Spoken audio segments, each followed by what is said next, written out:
Testigantzak entzuterakoan, kuriosoa izaten den gauza bat, eta sarritan entzuten dena da, nola gaztetxo ziren neska-mutilak esaten zuten.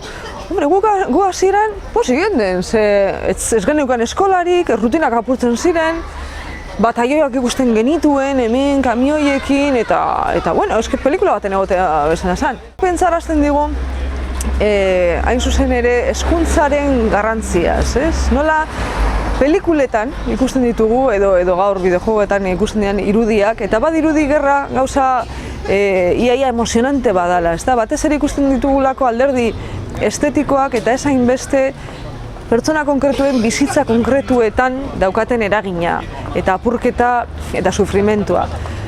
Alde hortatik iruditzen zaigu hezkuntzari garrantzia eman behar diogula, hezkuntzak erakutsi egin behar duela, zer dagoen gerra kultura baten atzean, gerra ekonomia baten atzean, non bukatzen duen guzti horrek, ze eragin daukan pertsona konkretuetan, eta horrekin lotuta zelako etsai irudiak zabaltzen ditugun.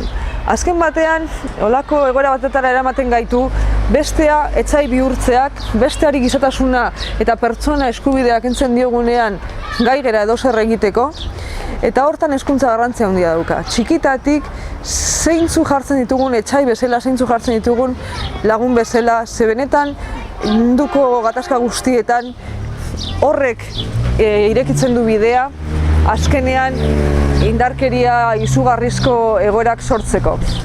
Eta iruditzen zaigu hor erantzukizun handia daukagula heziketan gauden guztiok, eta baita familia artean edo etxean transmititzen ditugun ideiak ere.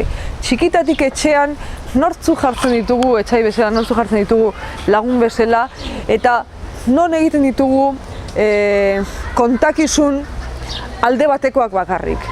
Eta etsai irudi hori azpimarratzen dutenak. Bakegintzan eta memoriaren inguruan ematen den beste fenomeno bat eta beste lan esparru bat bada, biktimek bakegintzarako daukaten potentzial berezia. Ikusten duguna da, sufrimentua eta galderak jasan dituzten pertsonak sarritan nahi izaten dutela beraien esperientzia erabili ekarpen bezala, hori beste inori ez gertatzeko, hori errepikatu ez dadin, gizarte hobeago batetan laguntzeko, eta hori potentzial berezi bada. Ez da berdina hori kaleko edonork esatea edo biktima den pertsona batek. Adibidez, hemen Gernikan oso garrantzizkoa izan da lekukoek adierazi duten gogoa eta grina eta konpromisoa beraien testimonioa emateko bakeari eta berradizkidetzearen inguruan ekarpen bat egiteko.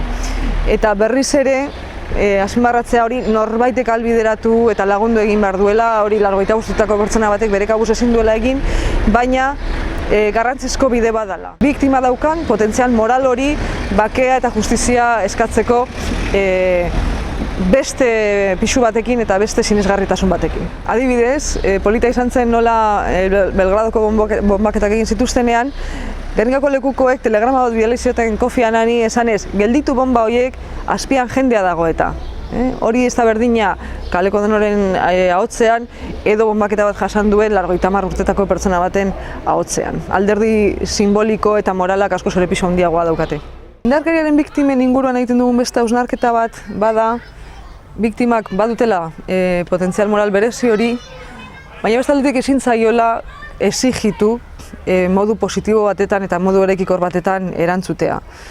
Batzuk bere horretan eta bere minean geldituko direla, beste batzuk badaukatela, joera eta erantzun positibo hori, horiei lagundu egin behar digula, eta sufrimenduak ez parekatu, horrek ez digula asko laguntzen. Sufritu denari lagundu egin behar digula, danok, eta gizarte mailan hori ahalbideratu, eta gero erantzukizunak ere ez direla berdinak. Ez da berdina izango eraso bat antolatu eta agindu duena, edo gizarte zibilean jaso duen pertsona. Dena den, segurazki bai maila pertsonalean eta bai gizarte mailan lagungarriena zure esperientzia edo galera edo suntziketa horri zentzu positibo eta eraikikor bat ematea izango da, eta etorkizun hobeago baten oinarriak sendotzeko ekarpen bat egin.